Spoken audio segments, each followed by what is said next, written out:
감사합니다. 이 시간에 우리 나성금난교회에 섬기고 계시는 이석분 목사님, 오늘 부흥성회를 위해서 첫날 말씀 인도를 하시겠습니다. 우리 나오실 때 우리 할렐루야로 이렇게 환영해 주시기를 바랍니다. 할렐루야.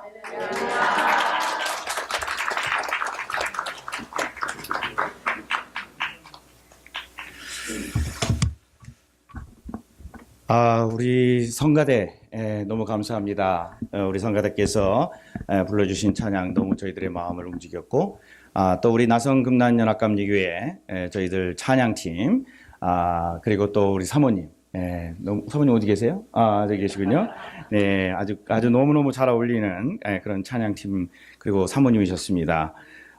그리고 또 오늘 이 첫 번째 저희들 부흥에 또 참석해 주신 모든 분들, 서로에게 감사합니다. 축복합니다. 큰 박수 한번 보내주시기 바랍니다. 네, 고맙습니다. 잠깐 기도하시겠습니다. 은혜 하나님 감사합니다. 우리에게 예배를 통하여 항상 함께 하시고 저희들에게 사랑을 나눌 수 있는 기회를 허락하시니 감사를 드립니다. 저희들 말씀을 통하여 성령께서 임하시어서 주 안에서 하나 되게 하시고 치유받게 하시고 그리고 은혜를 서로 나눌 수 있도록 역사하여 주시옵소서. 특별히 오늘 첫 시간입니다. 하나님께서 주와 함께 저희들 할 수 있다라고 하는 그 마음을 저희들 가지게 하여 주시옵시고 주님의 말씀을 통하여 저희들이 변화받게 하여 주시옵시며 오직 예수 그리스도만 의지할 수 있는 저희들 될 수 있도록 허락하여 주시옵소서. 하나님께서 이 시간 함께 하여 주시고 예수 그리스도께서 함께하여 주시고 성령께서 함께해 주실 것을 믿사오며 우리 주 예수 그리스도의 이름으로 간절히 기도하옵나이다. 아멘. 네, 오늘 첫 번째 날 여러분 오셔서 함께 주의 이름으로 찬양과 경배를 드리시는 모든 분들께 그리고 가정에 주님의 큰 놀라운 역사가 임하시기를 간절히 기도드립니다. 앵커리지 한인연합감리교회에서 제가 6대 목사로 담임을 했던 것이 이번에 오면서 자세히 좀 역사를 봤습니다. 2003년부터 2005년도까지 아주 짧은 그러한 기간이었습니다. 짧은 2년 동안의 기간이었지만은 아마 많은 일들이 있었던 걸로 저는 기억을 합니다.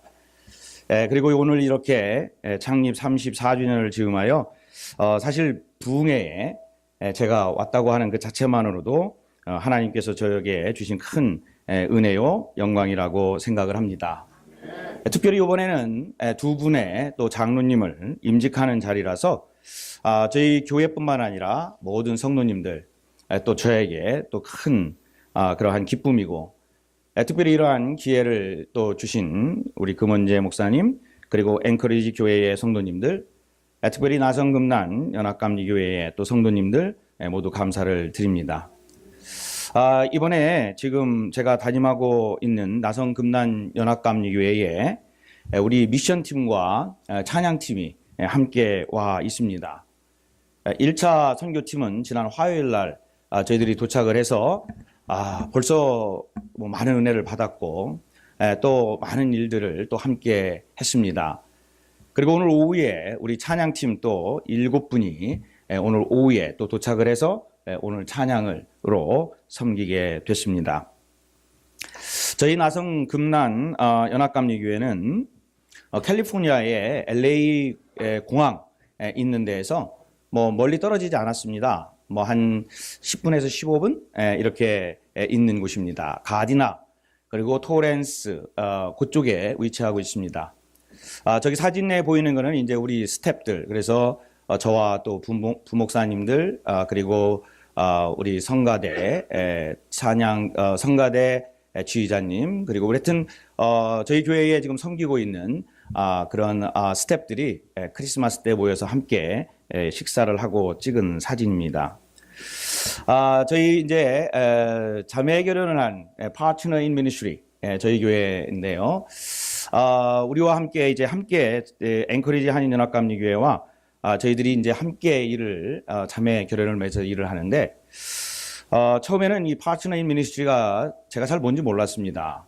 그러다가 이런 것이 있구나 하고 또 저희 교회가 3년 동안 섬기던 곳이 있었는데 제가 오면서 보니까 이제 3년이 다 됐고 새로운 파트너 교회를 선택하게 됐는데 그때 금원재 목사님을 컨택을 해서 함께하면 어떻겠냐 그렇게 얘기를 했고 그리고 그거를 코디네이션하는 그런 목사님께 연락을 해서 우리가 이런 생각을 가지고 있습니다. 그랬더니 다행히도 그리고 행복하게 함께할 수 있는 그런 기회를 주셨습니다.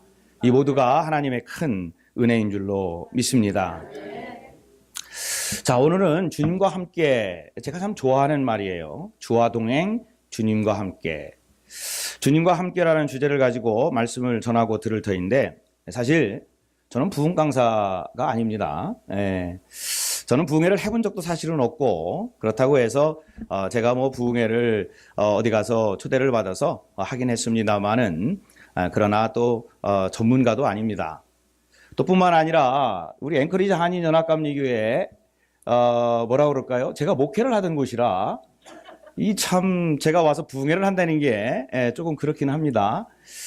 또 우리 성도님들 나성 금난교에서 오신 또 성도님들 계시고 그래서 왠지 모르게 부흥회라기보다는 그냥 어떻게 이루어진 저희 교회에 와서 저희 성도님들하고 함께 예배드리는 듯한 그러한 느낌을 받습니다.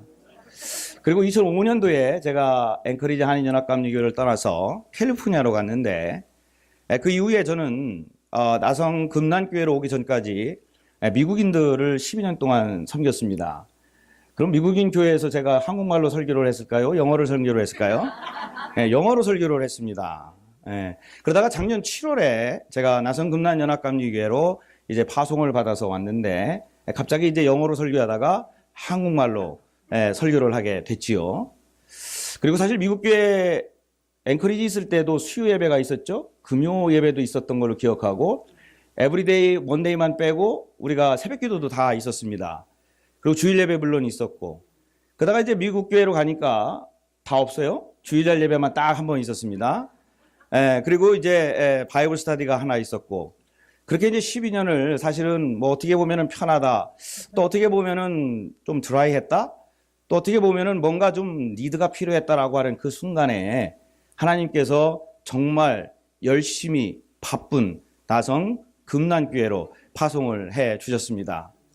새벽 기도는 기본이고 수요 예배 있으시고 또 토요일 날은 거의 주일날처럼 예배를 드립니다. 그래서 특별 총동원 새벽 기도 그래서 뭐 또 오셔서 하고 또 식사도 하고 그리고 또 주일 예배는 이제 8시 예배 11시 예배 또 2번 섬기게 되고 그래서 성경을 더욱더 많이 접할 수 있게 되었고 사실 오늘 이 말씀을 전하면서 제가 좀 걱정이 있습니다. 혹시 은혜가 안 된다 그러면은 목사님이 12년 동안 미국 교회를 하셔서 한국말이 좀 서툴러 가지고 은혜가 안 되는구나 믿거나 말거나 말입니다.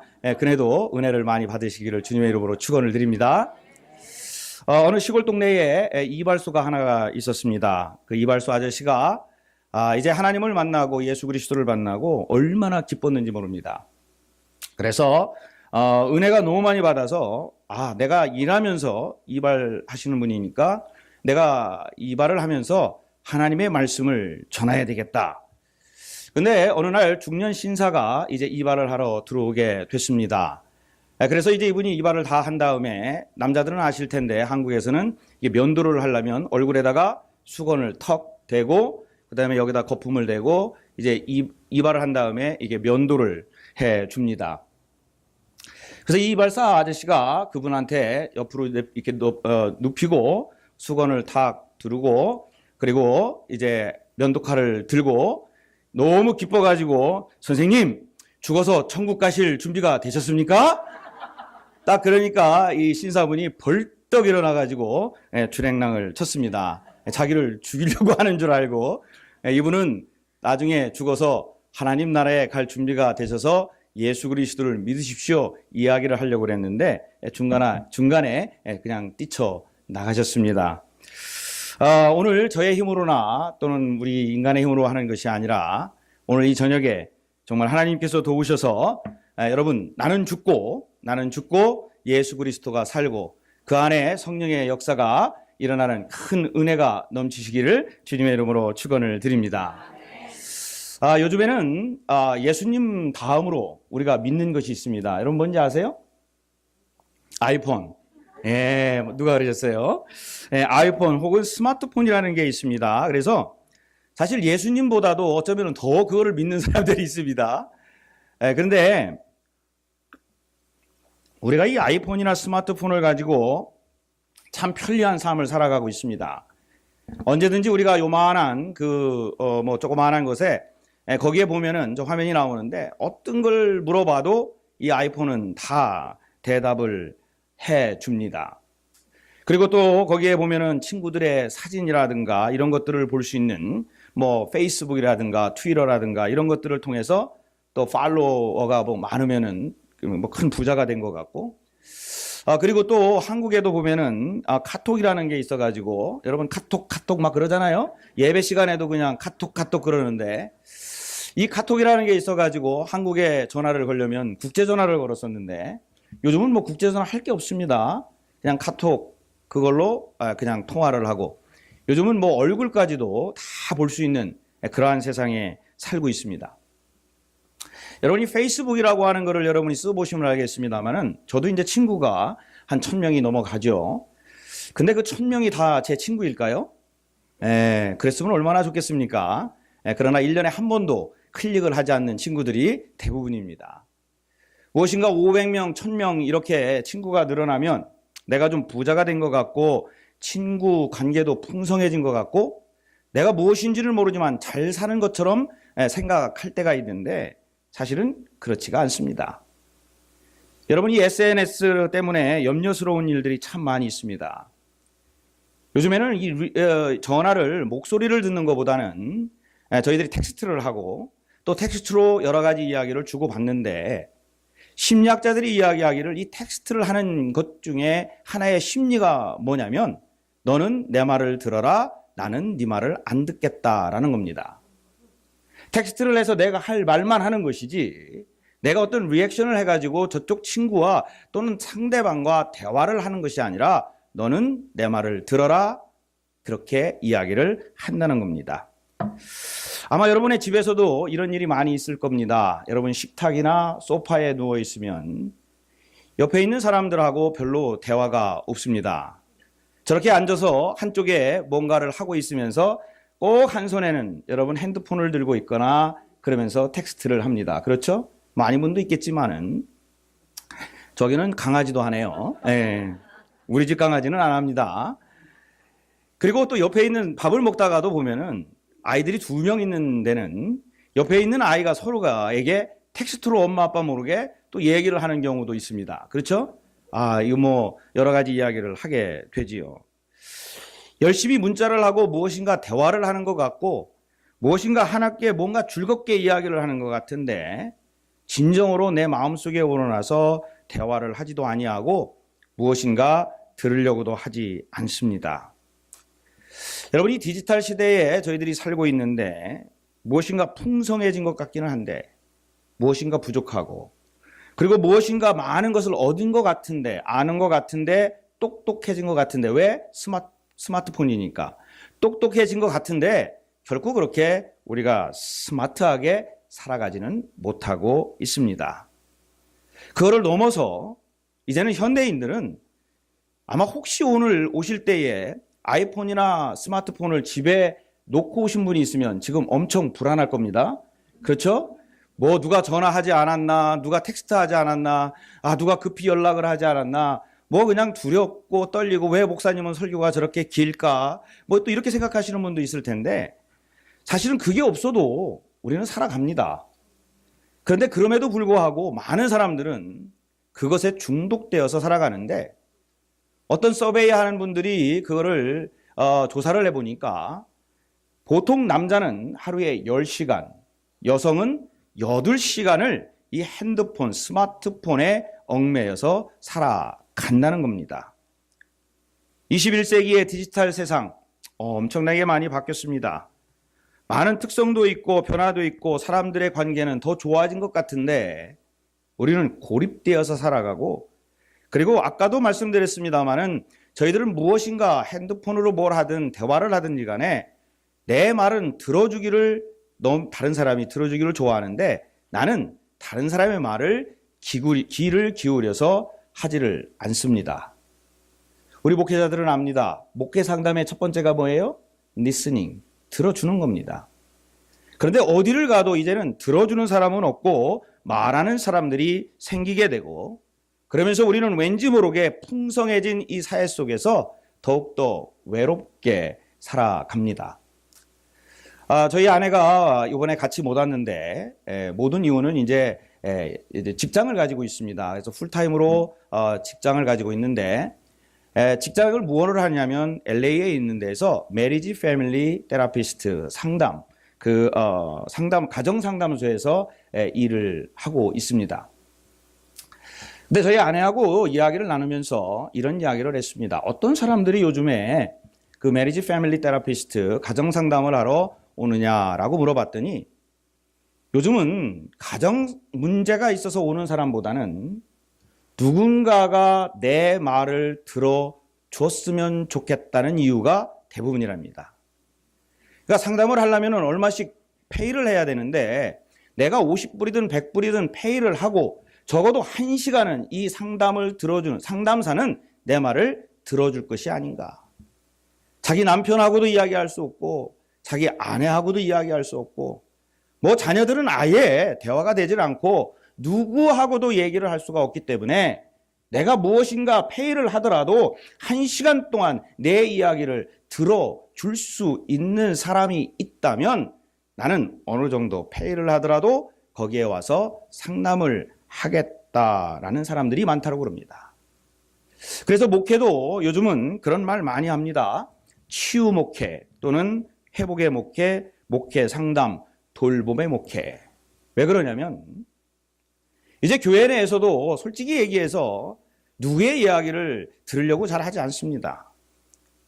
성도님들도 마찬가지로 교회에 오시면 예배드리고 사실은 친교나 무슨 대화를 나누기보다는 언능 바쁘다는 핑계 아닌 핑계를 대고 언능 시동을 걸고 가는 분들도 참 많이 있습니다. 그러한 현상들이 그러면 지금만 있었겠는가? 그건 아닙니다. 오늘 읽은 요한복음에 보면은 5장 1절에서 15절에 보면은 우리 예수님께서도 목회하시던 그 당시에 많은 사람들은 바로 이 외로움과 고통과 쓸쓸함과 누구도 알아주지 않는 그리고 들어주지 않는 그러한 삶을 사는 사람들이 얼마나 많은지 모릅니다. 자, 예수님께서 유대인들의 명절인 6월절에 이제 예루살렘에 올라가셔서 당시에 가장 고독하고 그리고 가장 외로운 사람들을 만나서 우리가 지금의 표현으로 보면은 치유의 목회를 시작하는 장면이 여기에 기록되어 있습니다. 예수님이 만난 사람들은 많은 병자들이라고 그랬고 소경이라고 그랬고 절름발이라고 그랬고 그리고 혈기 마른 자들이라고 기록이 되어 있습니다. 그런데 유독 한 사람, 오늘 예수님께서 주목한 사람이 있는데 바로 그 사람은 무려 38년이라는 세월 동안에 병자로 살았던 바로 그 사람입니다. 그 사람은 육체적으로 무능력하였고 그리고 누구도 그 사람을 중요하게 생각하는 사람은 아무도 없었고 그리고 이 사람은 38년이라고 하는 이 병자의 생활을 하다 보니까 나는 아무것도 할 수 없다라고 하는 자기 자신에 대해서 무능력한 사람으로 그렇게 무력화되었던 사람이었습니다. 소망도 없었습니다. 그 무능력하고 인해서 한숨을 쉬고 세상을 어쩌면 비관하고 비난하고 그리고 그 누구에게도 마음을 열지 않았던 바로 이 사람. 그러나 또 거기에서도 어떤 꿈을 꾸지도 못하면서 하루하루 무엇인가 누군가가 주어지는 그것을 받아서 살면서 살아갔던 바로 38년 된 병자. 분명히 여기에는 기록이 없습니다만은 38년이면은 그 옆에 있던 많은 친지, 친구도 다 이미 가족도 그 옆에를 떠나간 그러한 상태였음이 분명합니다. 그런데 이 사람이 하나의 어떤 희망적인 전설을 듣게 됩니다. 바로 그것은 은혜의 집, 자비의 집이라고 일컬어지는 바로 베데스다라고 하는 연못의 전설에 대해서 이 사람이 듣게 됩니다. 아마 어쩌면 이 사람의 마음속에 내가 이제 의지하고 또 어딘가 무엇인가 할 수 있다면 이 전설에 나오는 이것을 내가 하는 것이라 이렇게 생각을 했을 겁니다. 그런데 오늘 성경을 여러분이 가만히 읽어보시면은 이 자비의 집, 은혜의 집이라고 하는데 결코 거기에는 자비도 없고 은혜도 없는 것을 여러분이 금방 아실 수가 있습니다. 오늘 성경에 보면은 가끔, 자주도 아니고 가끔 천사가 내려와서 그 물이 동할 때에 누구든지 첫 번째로 들어가는 사람은 모든 어떤 병이든 낫는다 그랬는데 여러분 생각해 보십시오. 그럼 2등과 3등은 어떻게 되는 겁니까? 아무것도 할 수가 없습니다.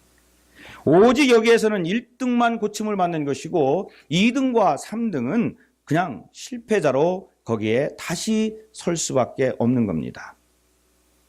그렇다고 하면 이 당시에 분위기가 어땠을까요? 평상시에는 너는 나와 형제요 자매요 동명상련이니 이러면서 잘 이렇게 했을지 모르지만은 막상 천사가 내려와서 물이 동할 때에 그 사람들이 형제여 당신부터 가시오 라고 했을까요? 밀어붙이고 끌어내리고 그리고 거기에 짓밟으면서 누군가는 1등으로 거기에 들어가기 위해서 교환이 됐을 것입니다. 그러니 오늘 이 성경 본문에 있는 38년 된 병자, 그 누구도 그를 쉽게 밀어 제쳤을 것이고, 그리고 이 사람은 거기에 결코 갈 수 없는 사람, 즉 희망도 소망도 자비도 은혜도 없는 그러한 상태가 계속되는 것이었습니다. 여러분, 우리가 살고 있는 세상도 마찬가지 아닙니까? 그냥 제1, 1등을 우리는 참 중요하게 생각합니다. 그래서 어디에 가든지 1등만을 기억하게 되고 또 성장을 기억하게 되고 그리고 무엇인가 사로잡혀서 어딘지는 모르지만은 다른 사람들을 밀치면서 살아가게 되고 그리고 2등과 3등은 어디든지 모르지만 눈물을 흘리게 되고 그러면서 외롭고 고민스럽고 그리고 소외받는 사람들이 하나둘 늘어나게 됩니다. 아이를 키워보신 분들은 아실 거예요. 아이들을 키우다 보면 저도 딸이 하나 있는데 성적을 좋게 받을 때도 있고 나쁘게 받을 때도 있습니다. 그럼 아이가 한 90점 받아왔으면 참 기쁘잖아요. 안 기쁘세요? 90점이면? 만족이 안 되십니까? 네, 90점 정도 맞으면 저는 너무 좋았습니다. 할렐루야. 90점이에요. 좋아요. 근데 꼭 그 뒤에 물어보는 말이 있죠. 친구 철수는 몇 점 맞았어? 그럼 만약에 철수가 95점을 맞았다고 그러면 그때부터는 얘는 뭐예요? 네, 그 다음 말은 하지 않겠습니다. 우리는 어쩌면은 우리도 모르는 사이에 이미 1등이라고 하는 것, 그리고 최상이라고 하는 것, 그리고 최고라고 하는 것에 우리는 익숙해져 있고 우리들아 교회뿐만 아니라 우리의 삶 속에서도 모두 이것이 드러나는, 그래서 교회도 큰 교회, 제1교회, 그래서 이름이 제1교회, 나쁘다는 건 아닙니다만은 제1교회 많아요. 또 어떤 교회는 또 이름이 큰 교회, 큰 교회 없으시죠, 담임 목사님? 예? 큰 교회 이렇게 또 지으신 분도 있고 좋습니다만은 그것이 목적이 아니라 그것을 통하여 무엇인가 할 수 있다면은 it's okay. 그러나 그것이 목적이 되고 그것이 추구하는 가치가 된다면 그것은 분명 문제가 있다라고 하는 겁니다. 그런데 오늘 성경 말씀에 보면은 이곳에 놀라운 일이 하나 발생을 했습니다. 바로 이곳에 찾아오신 분이 계십니다. 수많은 사람들이 성전에 있는 예루살렘으로 몰려왔고 그리고 어느 누구도 38년 된 병자에게 관심을 가지지도 않았고 거들떠보지도 않았는데 그리고 몸을 움직일 수 있는 그 사람에게 어느 누구도 자비를 베풀 생각도 안 하는데 그곳에 바로 1등만을 추구하는 바로 그곳에 예수님께서 찾아오신 겁니다. 그리고 38년 된 병자에게 어떤 관심을 가지게 되고 그리고 오늘 6절에 보니까 예수님이 그에게 묻습니다. 뭐라고 물었느냐? 네가 낫고자 하느냐? 영어로 보니까 Do you want get well? 그랬습니다. 네가 낫고자 하느냐? 저는 여기서 우리의 신앙의 모습을 돌아보기를 원합니다. 오늘 성경 본문에서 우리에게 찾아오시는 하나님, 그리고 우리에게 말을 건네시는 하나님, 그리고 우리의 인생을 간섭하시는 하나님. 어떠한 풍성함 속에서 우리가 무엇인가 살아가려고 발버둥 치지만은, 무엇인가 얻은 듯 하지만은, 친구가 많은 듯 하지만은 치열한 경쟁 속에서 살아가면서 항상 외로움을 느끼고 무엇인가 갈급해하는 우리들에게 오늘 이 시간 예수님께서 찾아오셔서 여러분의 이름을 부릅니다. 그리고 내가 무엇을 하지도 않았는데 예수님께서는 나를 찾아오셨고, 그리고 은혜를 베푸시어서 나를 자녀 삼아 주셨고, 그리고 예수님께 나와서 예배할 수 있는 기회를 주셨고, 하나님을 찬양할 수 있는 입을 주셨고, 그러면서 우리가 모여서 그 은혜를 또 나눌 수 있는 기회를 우리에게 주신 줄로 믿습니다. 그러면서 여러분의 이름을 부르십니다. 각자의 이름을 부르십니다. 석부야, 네가 낫고자 하느냐? 너의 고독의 늪에서, 외로움의 숲에서, 그리고 무엇인지는 모르지만은 너가 갈급해하는 그곳에서 네가 나오기를 원하느냐? 네가 낫고자 하느냐? 이 저녁에 예수님께서 육체적으로 또는 영적으로 우리에게 물으십니다. 네가 낫기를 원하느냐? 가정과 신앙의 공동체가 회복되기를 네가 원하느냐? 섬기는 교회가 영성이 회복되고 치유되기를 원하느냐? 부흥의 역사가 일어나기를 원하느냐? 우리 하나님께서는 찾아오시는 하나님 뿐만 아니라 찾아오셔서 우리들의 인생과 그리고 모든 것을 간섭하시면서 진정으로 네가 낫기를 원하느냐 물으시는 바로 그분이 우리의 주님이신 줄로 믿습니다. 몇 년 전의 일입니다. 한 11년인가 12년의 일인데, 미국 교회를 하고 있는데 저희 아내가 좋은 강사님이 오셔서 그 얼바인 쪽에서 부흥회를 한다고 그래요. 그래서 저는 한국인이 오셔서 부흥회를 하는 줄 알았어요. 그래서 그러냐 그러고서는 이제 저희 딸하고 딸 친구하고 저하고 이렇게 해서 그 부흥회를 갔는데, 부흥회를 가서 한 1시간 먼저 도착했는데 벌써 줄이 쭉 서 있는 겁니다. 도대체 누가 오시길래 이렇게 뭐 예수님이 재림한 것도 아닐 테고 이렇게 많은가? 그리고 저희도 이제 줄을 한참 동안 서서 들어갔는데 전 누가 오는지 사실 몰랐습니다. 근데 그때 지금도 그분이 간증을 하러 많이 다니시는데 전 세계를 다니시면서 수많은 장애인과 가난하고 헐벗고 굶주린 사람들, 바로 이 사진에 나와 있는 닉 부이치치라고 하는 이분이 오셔서 간증을 하는 겁니다. 근데 이분이 나오시는데 저기에 있는 것처럼 팔과 다리가 없습니다. 근데 이렇게 나오셔가지고 이 테이블을 가운데다 놓으시고 이렇게 해서 그 의자를 놔주면은 그 테이블로 자기가 이렇게 올라가셔서 그 테이블 위에서 말씀을 전하시는 거예요. 제가 이렇게 제일 앞자리에 앉았는데 그 모습을 보는 순간에 제가 그냥 무너졌습니다. 이분은요, 호주에서 목사님의 아들로 태어났습니다. 그런데 10만 명 중에 1명꼴로 발생하는 바로 이 팔, 다리가 없는 장애인으로 태어났고, 그리고 8살 이후에 이분이 고백하기를 8살 이후에 자기는 3번 그 이상 어쩌면 자살을 하려고 시도를 하려고 했다고 합니다. 아마도 오늘 본문에 있는 38년 된 병자보다도 더 희망이 없기 때문에 내가 살아서 무엇하나? 나는 팔도 없고 다리도 없고 아무것도 없는데 내가 살아서 무엇하나? 사랑하는 여러분, 그런데 이 팔다리가 없는 이 부이치치 이분이요, 제가 할 수 없는 것들을 다 하세요. 뭐냐면 이분은요, 스케이트보드를 다 사진 나오네, 엄청 잘 탑니다. 그리고 서핑, 저는 수영도 못 하거든요. 근데 이분은 서핑을 얼마나 잘하는지 모르고, 그리고 오늘 드럼 치셨는데 드럼을 얼마나 잘 치는지 몰라요. 믿기십니까? 또 뿐만 아니라 골프를 얼마나 잘 치는지 몰라요. 또 뿐만 아니라 컴퓨터 기가 막히게 하십니다. 그리고 또한 이제 하나님께서 은혜로 사랑하는 아내를 주셔서 그리고 자녀들을 저렇게 낳고 화목하게 지금 삶을 살고 있습니다. 그런데 이 사람이 간증할 때에 이런 모든 것들을 가능하게 했던 것은 물론 목사님이셨던 아버지와 그리고 어머니가 있었기 때문에 가능했지만 바로 이 사람이 15살에 인격적으로 예수님을 만났고 그리고 예수님을 만나고 십자가를 경험하고 자기의 인생이 모두가 달라져서 내가 없는 것이 아니라 내가 가지고 있는 것이 무엇이냐. 하나님께서 나에게 팔과 다리를 주지 않았지만은 하나님께서는 나에게 무엇인가 내가 가지고 있는 것을 주셨구나 라면서 감사와 은혜로 살아갔다는 겁니다.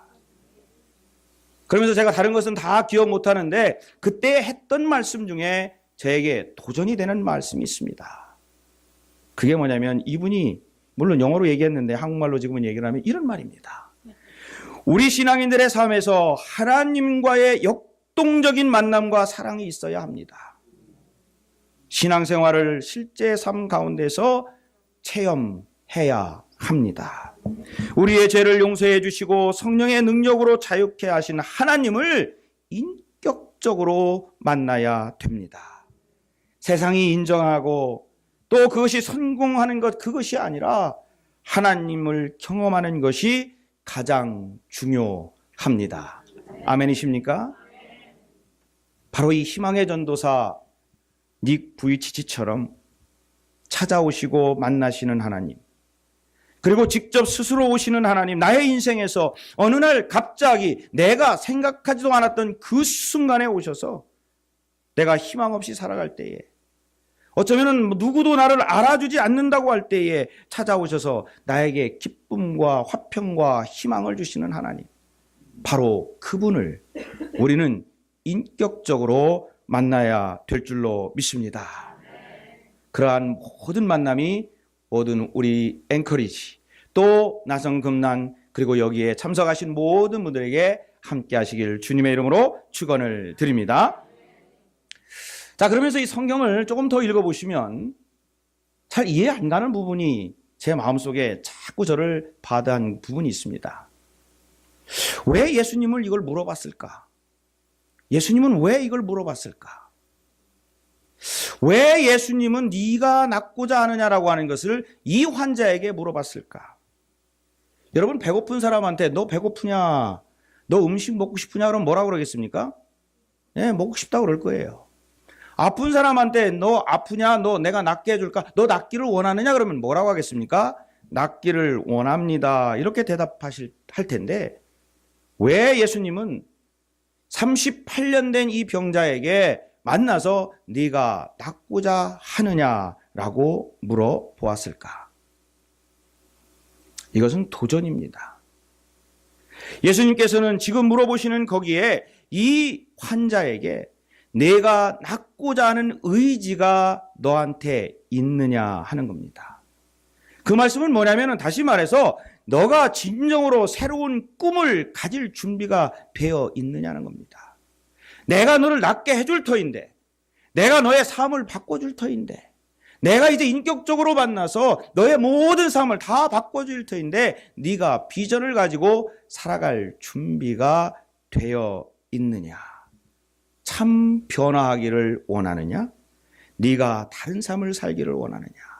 새로 거듭나기를 원하느냐? 새로운 피조물이 되기를 원하느냐? 네가 주님을 만나고 새로운 삶을 살아가기를 원하느냐? 그러면 이 환자가 뭐라고 대답을 해야 됩니까? 예, 주님, 저 낫기를 원합니다. 주님, 저 고쳐주십시오라고 해야 되는데 이 환자는 그렇게 얘기를 하지를 않습니다. 그러면서 7절에 뭐라고 그러는지 저희들 한번 보시겠습니다. 함께 읽어보실까요? 병자가 대답하되 내가 가는 동안에 다른 사람이 먼저 내려가나이다. 네, 분명히 네가 낫기를 원하느냐 그러면 주여 내가 낫기를 원합니다 이러면 됩니다. 그런데 뭐라고 7절에 대답하냐면은 다른 사람의 핑계를 대지요. 내가 여기에 들어가기를 원하는데 다른 사람이 먼저 내려가니 내가 뭐 그걸 물어봤습니까? 예수님이? 네가 먼저 갈래? 다른 사람이 먼저 갈래? 그걸 물어봤습니까? 그런데 대답을 이렇게 합니다. 다른 사람이 먼저 가니 내가 먼저 내려갈 수가 없습니다. 수많은 사람들이 이곳에 와서 명절이라고 있는데 수많은 사람들이 내 주변에 있는데 나에게는 관심조차 주지를 않습니다. 네가 낫기를 원하느냐? 이것은 무슨 율법이나 그리고 어떤 것하고 상관없이 내가 너를 고쳐줄 터인데 네가 무엇을 그리고 어떻게 하기를 원하느냐라고 물어봤는데 바로 그 절규, 다른 사람의 핑계 그리고 무엇인가 내가 할 수 없는 이유를 찾아보게 됩니다. 그래서 예수님께서 곧 바로 이어서 뭐라고 말씀하시냐면 이렇게 말씀을 하십니다. 그럼에도 불구하고 이 환자가 이런 핑계를 댐에도 불구하고 예수님께서는 뭐라고 하시냐면 예수께서 이르시되 일어나 내 자리를 들고 걸어가라 하시니 그랬습니다. 여러분, 저희들이 살아가면서 핑계가 참 많습니다. 뭐 어떤 목사님이 그런 말씀하시대요. 저 공동묘지에 가서 핑계 없이 죽은 사람 일어나봐 그러면 아무도 안 일어난대요. 뭐 죽었으니까 일어날 수가 없잖아요. 근데 어쨌든 아무도 안 일어난답니다. 예. 그러니까 모든 사람들은 다 핑계가 있어요.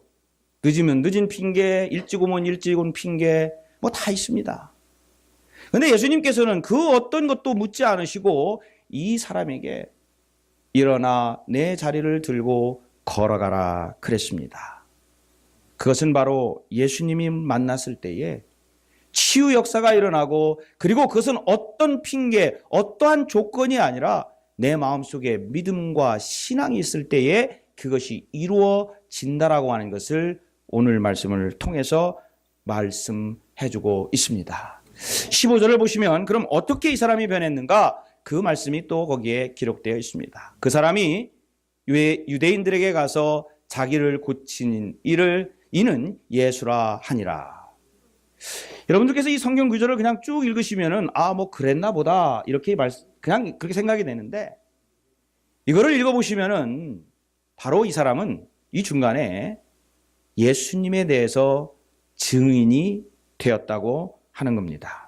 38년이라는 세월 동안에 이는 아무것도 하지를 못했고 그의 말대로 누구도 자기를 도와주는 사람이 없어서 천사가 와서 그것이 동할 적에 자기가 들어가지 못한다고 핑계를 댔는데 예수님은 그거에 대해서 따지지도 묻지도 아무것도 하지 않으시고 고쳐주시고 일어나 걸어라 그랬습니다. 이 사람이 기뻤을까요? 안 기뻤을까요? 그 기쁨을 가지고 여기에 보니까 가서 모든 사람들에게 예수님을 증인으로 삼았습니다. 저는 이것을 다른 표현을 쓸 게 없었습니다. 그냥 은혜였습니다. grace. 찾아오시고 주시고 치유해 주시고 우리에게 자유를 주신 바로 예수님. 찬송가 중에 Amazing Grace라는 찬송이 있습니다. 여러분 다 그거 다 아시죠? 영어로는 Amazing Grace, 한국말로는 나 같은 죄인 살리시. 우리 1절하고 4절만 한번 해보실까요? 이 Amazing Grace 이 찬양을 부르시면서 이 가사를 좀 1절하고 4절 한번 잘 생각해 보시기를 바랍니다. 1절과 4절 저희들 한번 찬양하시겠습니다.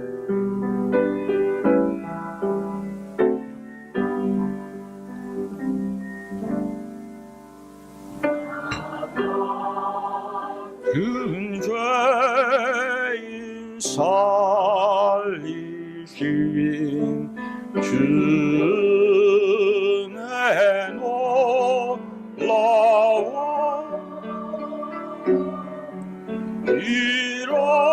잃었던 생명 찾았고 왕명을 얻었네.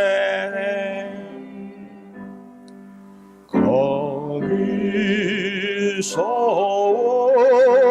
우리 영원히 주님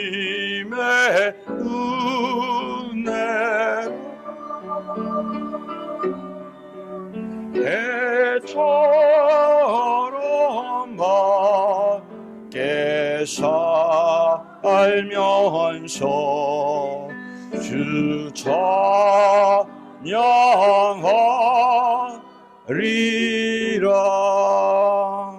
아멘.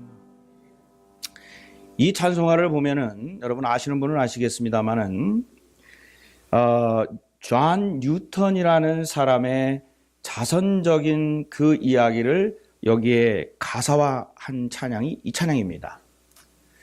근데 저기에 있는 존 뉴턴이라는 사람은요, 원래 흑인 노예를 매매하는 매매 종사자였습니다. 그는 노예선의 선장이 되었는데 하루는 이 노예선에 노예들을 싣고 이제 가는 중에 풍랑을 만나게 됐죠. 그래서 이것이 이제 좌초되어서 노예들뿐만 아니라 자기도 죽게 되는 상황에 이르게 됐습니다. 근데 이 사람은 아주 신실한 기독교인이었습니다. 영국에서. 그리고 어머님은 굉장히 아주 신실한 기독교, 즉 기도하는 어머니였습니다. 근데 이 사람은 자라나면서 자기가 스스로 기도를 해본 적이 없었습니다. 근데 이날 풍랑이 만났던 이날에 이 사람은 하나님 앞에 진정으로 기도를 하기 시작을 했습니다. 풍랑이 만났을 때에 처음으로 하나님, 나를 살려주십시오. 나를 살려주십시오. 제가 잘못했습니다. 주님 용서해 주십시오. 제가 잘못했습니다. 근데 기적적으로 이 풍랑이 잠잠하게 되고, 그리고 이 사람은 하나님을 만나게 됐고, 그리고 그때부터 자기가 바로 이날을 자기의 제2의 생일이라고 그렇게 이야기를 했습니다. 그러면서 얼마 더 이런 말하자면은 노예선을 좀 하다가 자기의 마음에 찔림이 있어서 그걸 하면서도 노예들을 잘 처우를 개선해 주었고, 그리고 이제 얼마 안 가서 자기는 병 이후로 해서 노예선의 선장을 고만하고 성공회 신학교에 가서 공부를 해서 성공회의 신부님이 되었습니다. 그리고 이 찬송을 1772년에 바로 나 같은 죄인 살리신 이 찬송을 쓰게 됐습니다. 저희들이 은혜롭게 부르는 이 찬송은 바로 악질 노예 매매상이었던 바로 이 존 뉴턴이 예수님을 만나고 하나님을 만나고, 그리고 거기에서 완전히 자기가 죽고 예수만 살고, 그리고 그 고백으로 이어진 바로 찬양이 바로 이 찬양입니다. 바로 하나님께서는 한 사람을 이렇게 변화시켜서, 바로 한 사람은 이렇게 한 사람을 변화시켜서 은혜가 충만하게 하고, 바로 그 사람이 썼던 이 찬양, 그리고 우리는 부를 때마다 눈물을 흘리고 회개를 하도록 하나님께서는 은혜를 베푸시는 줄로 믿습니다. 우리 성경에는요, 이런 일들이 얼마나 많은지 모릅니다. 여러분이 잘 아시는 것처럼 예수님의 제자들, 예수님을 십자가에 못 박힐 때에 나는 모릅니다. 다 주랭랑 쳤습니다. 그러나 부활하신 예수님을 만나고 그들의 삶이 완전히 변하였고, 막달라 마리아가 완전히 변하였고, 사마리아 여인이 예수님을 만나고 완전히 변하였고, 사도 바울이 완전히 변화했습니다. 아마도 여기에 계신 오늘 예배드리는 많은 분들이 이러한 회복의 역사가 있으신 줄로 믿습니다. 예수님을 경험하고 여러분의 삶이 달라지고, 그리고 무엇인지는 모르지만은 하나님의 말씀을 들고 나가서 전하는 바로 증인이 되신 줄로 믿습니다. 저도 제 목회 이제 제가 올해로 20년이 되는데, 제가 1999년에 안수를 받고 딱 올해로 이제 20년이 됩니다. 20년 목회 생활을 하면서 저는 처음에 병원 목회를 하와이에서 시작을 했습니다. 그때 저는 한 가지 소원이 뭐였냐면, 빨리 클레어몬트에서 PhD를 하고 한국에 가서 티칭을 하자. 이게 제 소망이었습니다. 근데 하와이에 가서 제가 안병동에서 근무를 했는데, 그때 제 앞에서 돌아가신 분이 수십 명입니다. 저는 제 앞에서 돌아가시는 그분들을 볼 때에 내가 목회를 해야 되겠구나. 내가 적어도 저 아픔에 있는 저분들과 함께 해야 되겠구나. 그러면서 그때 목사 안수에 대한 희망을 품고 그리고 안수를 받게 되었습니다. 그리고 문화적으로나 언어적으로 전혀 달랐던 제 첫 목회, 백인 회중에 가서 목회를 하는데 영어도 안 되죠. 문화도 모르죠.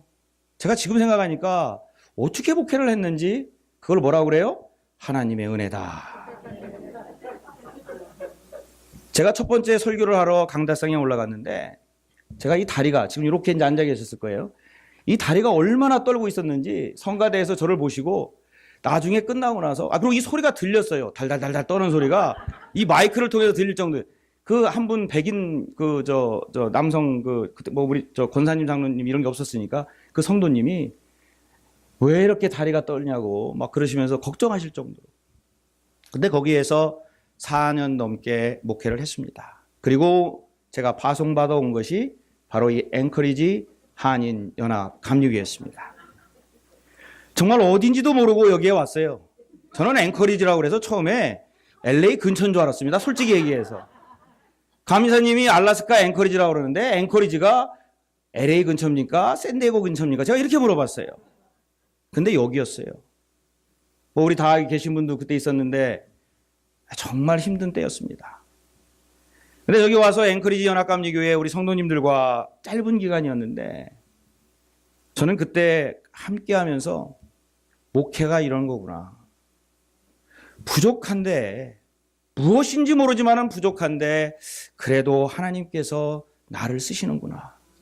그러면서 우리 성도님들과 함께 아마 다 기억나실 거예요. 스티커 붙이고 하여튼 그런 일들 무지개 많았어요. 시청 찾아다니고 같이 울고 기도하고 그리고 있다가 다시 미국 교회로 가서 12년을 한 곳에 있었습니다.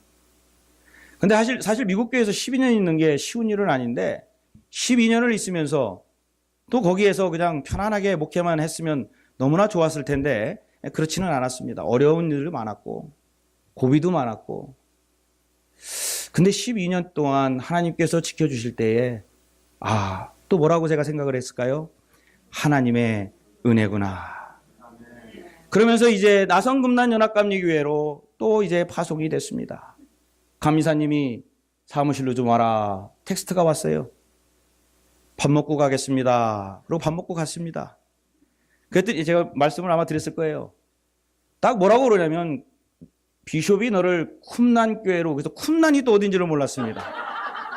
금난 그랬으면 알았을 텐데 저 일본계 분이었기 때문에 쿰난 그러더라고요. 그래서 쿰난이 어딨냐, 무지 저 이스라엘 어딘지 사우디 어딘지. 그래서 나 이제 다시는 캘리포니아 안 떠난다 그랬더니 아니 여기서 5분 거리, 감리사 사무실 5분 거리예요. 5분 거리에 있는 저 교회 모르냐. 그래서 금난 그랬더니 그래 쿰난 그러는 거예요. 그랬더니 저한테 물어보는 말이 있었어요. 너 새벽기도 할 수 있겠냐. 이게 첫 번째 질문이었습니다. 그래서 저는 그냥 할렐루야 무조건 할 수 있다고 그랬습니다.